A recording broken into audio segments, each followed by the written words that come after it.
Oke, channel kembali lagi. Kali ini kita akan melakukan test drive untuk mobil MG ZS yang tipe Ignite ya. Anda bisa lihat ini AC-nya mode putarnya cuma 2, tengahnya ada tombol. Kalau yang Excite kan dia masih mode konvensional, putar ada 3 dan tombol-tombolnya nggak sebanyak ini.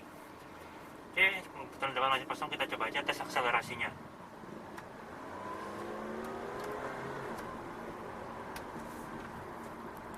Oke, memang sekilas saya tadi coba akselerasinya, jadi tenaganya kayak kurang ada gitu. Tenaganya kurang ada. Sekalinya tenaganya itu mulai menendang, dia timbulnya di atas RPM 3000. Tenaganya baru mulai ada nendangnya, ada kickdownnya gitu. Tapi sekalipun dia nendang ya, semburan tenaganya tuh tidak seberapa fantastis, yang tidak sampai membuat badan Anda terdorong ke depan seperti itu, enggak juga.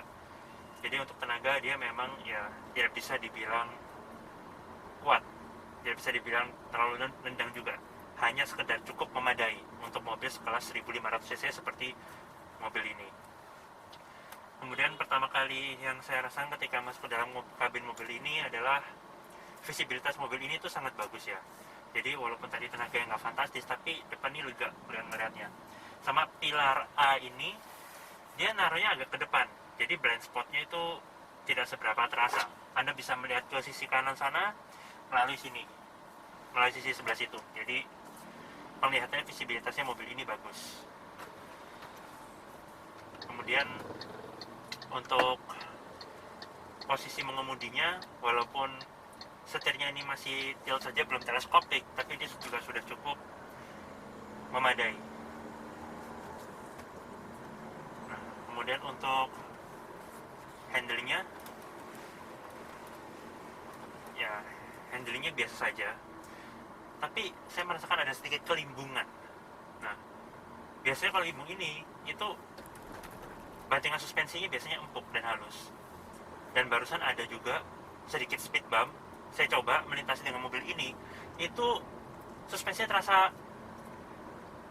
memang terasa lembut, terasa empuk itu, sehingga kenyamanan penumpang ketika melewati speed bump atau ground jalan itu mereka masih bisa merasa cukup nyaman di mobil ini. Nah, depan ini kebetulan ada lagi ya, kita coba. Nah ini, nah sini ada sedikit speed bump ya. Mobil ini memang suspensinya empuk, akan tetapi bisa jadi mungkin terlalu empuk sehingga bisa menjadi agak limbung karena suspensi yang terlalu empuk itu. Tapi untuk pengendalian ya, dia walaupun setirnya tidak terlalu direct, namun karena setir ini bisa disetting melalui settingan di sini mengenai keberatannya, itu membuat setirnya menjadi lumayan sigap. Oke, sekarang kita coba ini radius putarnya, kita mau putar balik. Ini setirnya enteng loh, dan radius putarnya juga masih baik. Jadi setajam ini dia masih bisa putar sekali putar. Saya nggak perlu ngambil haluan lagi dengan cara mundur-mundur kayak gitu. Jadi untuk radius putar mobil ini bagus. Nah, kebetulan jalanan kosong, kita coba kick down. Nah, 2000, sebelum 3000 tenaga belum keluar. Nah, di atas 3000 baru keluar. Itu pun ya juga biasa aja, seperti itu. Dan kebetulan di belakang saya juga sudah ada tenaga penjualnya. Namanya siapa, Mbak? Saya dengan Iva. Oke, Mbak Iva, ini untuk after salesnya, customer dapat apa ya ketika membeli mobil ini? Customer nanti dapat garansi mesin atau garansi itu 5 tahun tanpa batasan kilometer. Terus kedua dapat free maintenance 4 tahun atau 50.000 kilometer. Kalau beli cash sama kredit ini di MG beda bang. Jadi kalau misalkan dia beli tunai itu dapat asuransi all risk free itu 2 tahun. Nah kalau misalkan beli kredit itu ada bunga 0% sampai tenor 2 tahun. Terus termasuk juga voucher tulet, tapi kalau untuk voucher tuletnya sama. Jadi kalau yang beda itu kredit dapat bunga 0% selama 2 tahun. Kalau tunai dapat asuransi all risk selama 2 tahun. Oke, oke, Kalau oke. untuk yang lainnya sama, untuk kaca film juga sama, untuk voucher tuli juga sama. Hmm, hmm, hmm. Ya, terus ini minimal nih pakai bensin ron berapa ya? Kalau bensin kita sarankan RON 92 atau Pertamax, tapi nggak harus Pertamax Turbo. Oke. Kalau yang ini berarti pertalite kita masih boleh apa enggak? Kalau Pertalite belum boleh, kalau yang di MG minimal RON 92. Minimal orang 92 Iya ya. betul. Oh iya. Jadi kalau tetap isi pertalite itu resiko tanggung penumpang gitu ya. Betul. Jadi nggak kita sarankan. Oke. Soalnya untuk rata-rata sepeda motor saat ini kan juga pakai Pertamax semua. Hmm. Ini Anda bisa lihat ya, jadinya flat bottom, jadinya kesannya kayak lebih sporty gitu. Terus ini untuk konsumsi bahan bakar gimana? Boros apa enggak? Kalau konsumsi bahan bakar dalam kota bisa 1:11-12. Kalau luar kota bisa 13:14.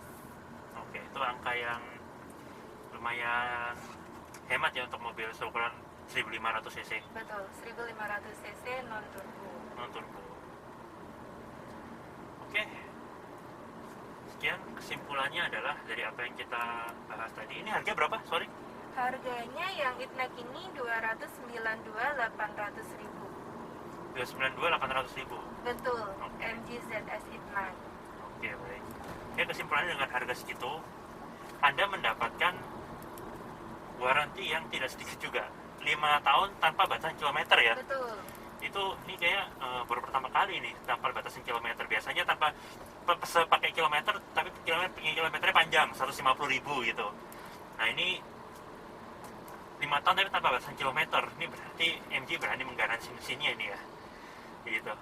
Oke, selain garansi mesin yang panjang itu, untuk harga nggak sampai 300 juta Anda juga mendapatkan panoramic sunroof seperti ini ya, yang besar ya, dengan pengaturannya ini model putar, lucu. Jadi kalau ini bisa dibuka itu cuma sedikit aja seperti itu.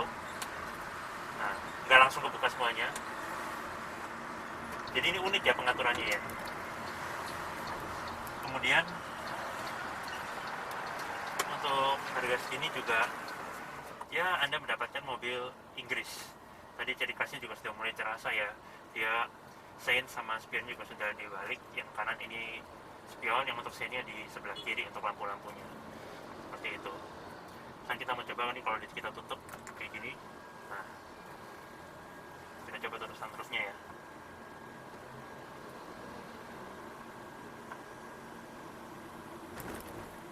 Nah, kalau ditutup jadi seperti ini. Dia memang seperti yang Anda bisa lihat di atas, Anda arahkan ke atas. Dia memang tirainya seperti kayak kurang tebal. Jadi walaupun ini sudah tertutup, sama ini masih samar. Jadi matahari masih bisa masuk ke sinar matahari masih bisa masuk ke dalam kabin mobil ini. Jadi ini masih kelihatan tuh, Anda bisa lihat. Oke. Tadi untuk mengingatkan apa yang sudah kita bahas, dia untuk suspensinya dia empuk, tapi ya bisa jadi karena terlalu empuk itu bisa jadi tambah agak sedikit limbung. Kemudian setirnya dia tidak terlalu direct, tapi minimal masih bisa diatur nih setirnya untuk urban, normal sama dynamic. Kalau dynamic jadi semakin lebih berat, langsung kerasa, sehingga menjadi agak lebih sedikit presisi, terutama di kecepatan tinggi. Jadi walaupun setirnya nggak terlalu direct, untungnya dia masih bisa disetting di situ. Dan untuk akselerasi dia memang tidak fantastis. Jadi kalau Anda kick down, tadi seperti Anda sudah lihat, jadi RPM-nya itu lama sekali lagi, dan di atas 3000 baru kerasa tenaganya. Itu pun juga bukan langsung kerasa narik banget gitu, juga enggak juga. Jadi memang untuk tarikan mobil ini bukan jagoannya, sektor jagoannya di situ. Oke, sekian test drive kami mengenai mobil MG ZS tipe Ignite. Ini unitnya ada di MG Andalan Pondok Indah. Untuk nama tempat kontak marketingnya bisa dicek di kolom description. Terima kasih sudah menonton. Oke, tambahan ya, ini setirnya dia ngikutin ininya loh. Garis parkirnya dia ngikutin setirnya, dan jadi udah dynamic juga. Oke, sekian tambahannya.